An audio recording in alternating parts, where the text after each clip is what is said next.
Hey there, I'm Stefanie Flaxman. I've been a writer and editor for 20 years, and I have more than 200 videos on YouTube that help you live and work like a writer.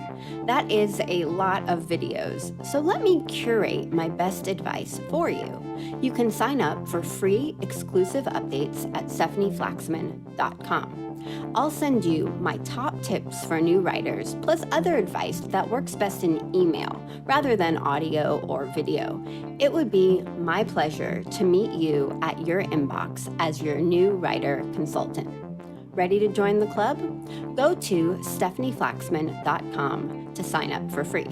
And remember, I spell Stefanie with an F, not a PH. The proper spelling is on your screen right now. That is stefanieflaxman.com. I'll see you there.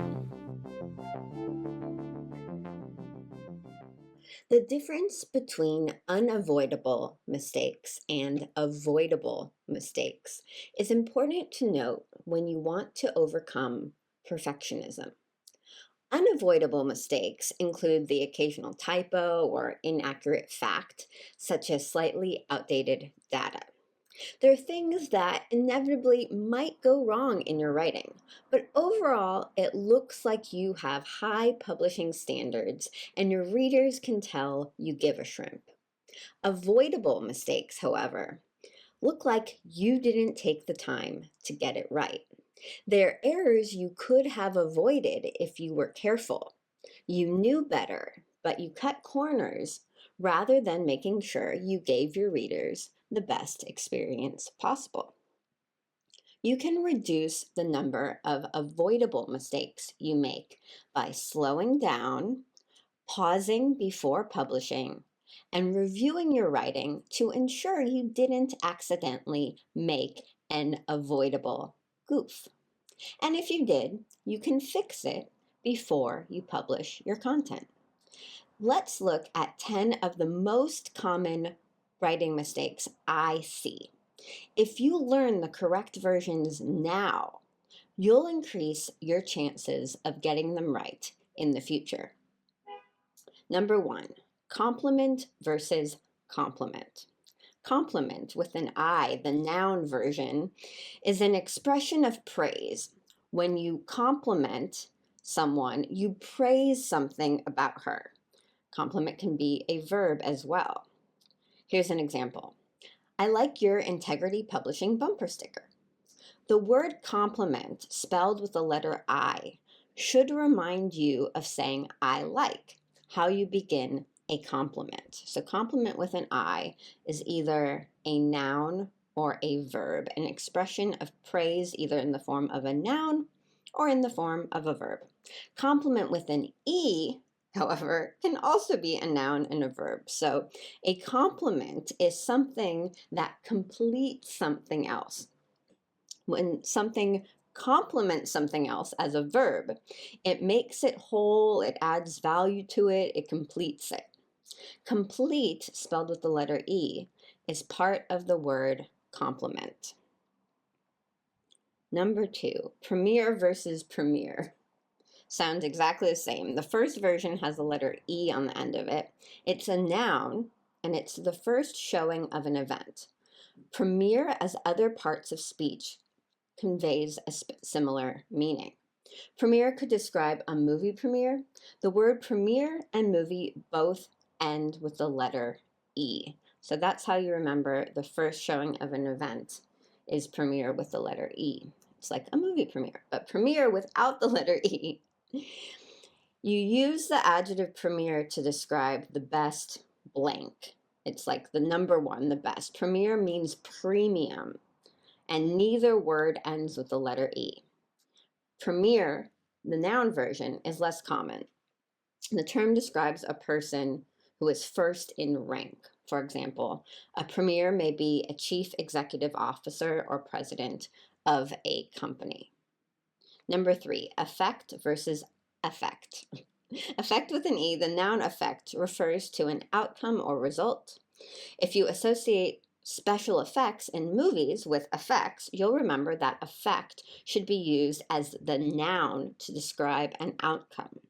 But affect with an A is a verb. The verb affect describes something that manipulates or causes a change. An emotional piece of news may affect how you feel after you hear it. Affect and after both start with the letter A, so that can help you remember affect with an A as a verb. Number 4, accept versus accept. Accept with an A. The verb accept means to take in or receive. When using the word accept, associate it with the word acceptance. You take it in, you receive it. Then accept with the letter E, the word accept is not a verb. It can be used as a preposition, a conjunction, or an idiom. In each form, the word accept means with the exclusion of blank. When you use the word accept with an E, you want to exclude something, which also begins with the letter E. Number 5, ensure versus insure. Ensure with an E, you want to use this verb to convey make certain or guarantee. To remember when to use ensure with an E, note that the last 2 letters of the word guarantee are E, and the word ensure begins with the letter E also. Insure, on the other hand, with an I, the verb insure communicates protecting assets against loss or harm. If you are discussing the protection of assets, think of car insurance and then use the word insure with an I. Number 6, regard versus regards. Regard. Use regard when you want to express consideration or reference something specific. Writing in regards to is one of my content pet peeves. Regard is typically the proper word choice, unless you are sending your feelings of empathy to someone else, which brings us to regards with an S on the end. Regards are your best wishes or warm greetings. Number 7, beside versus besides. Beside. If you want to convey the meaning of next to or alongside, use beside. Associate the word beside with the word alongside. Both words end with the letters S-I-D-E. Beside can also mean not connected to. You could write, that is beside the point. Besides with an S. The word besides means in addition to.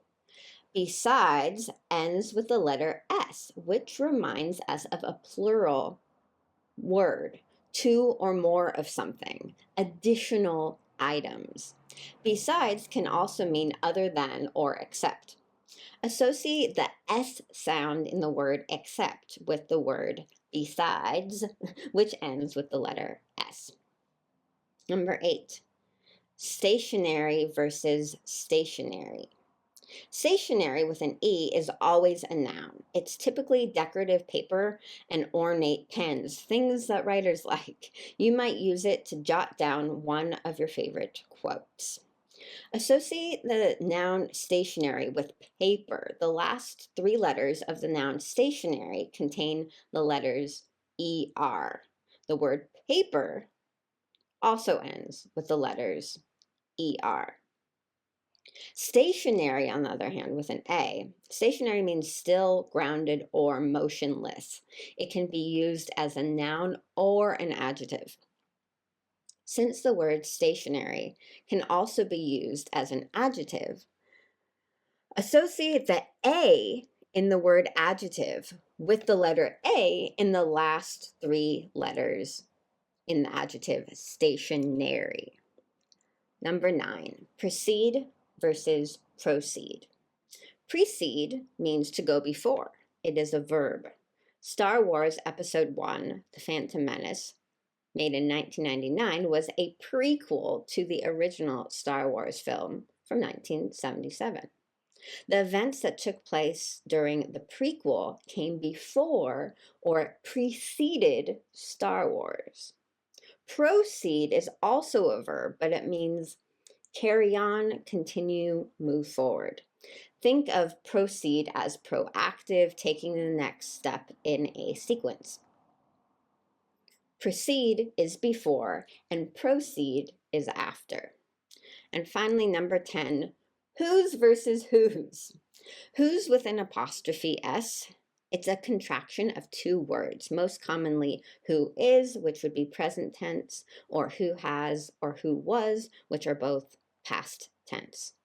If you are combining a verb with the word who, it's appropriate to use who apostrophe S, whose. But whose, W-H-O-S-E, is a possessive pronoun similar to mine, yours, his, or hers. If you don't intend to combine two words with an apostrophe, use the possessive pronoun whose. So those are 10 of the most common writing mistakes that I see. They are word choice errors.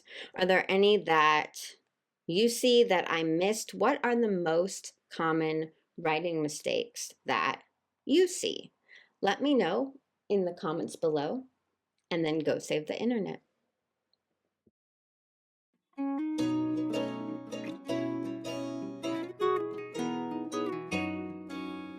That is it for today. If you'd like to get exclusive tips that I only share in email, go on over to stefanieflaxman.com and sign up for free. I will see you there and talk with you soon.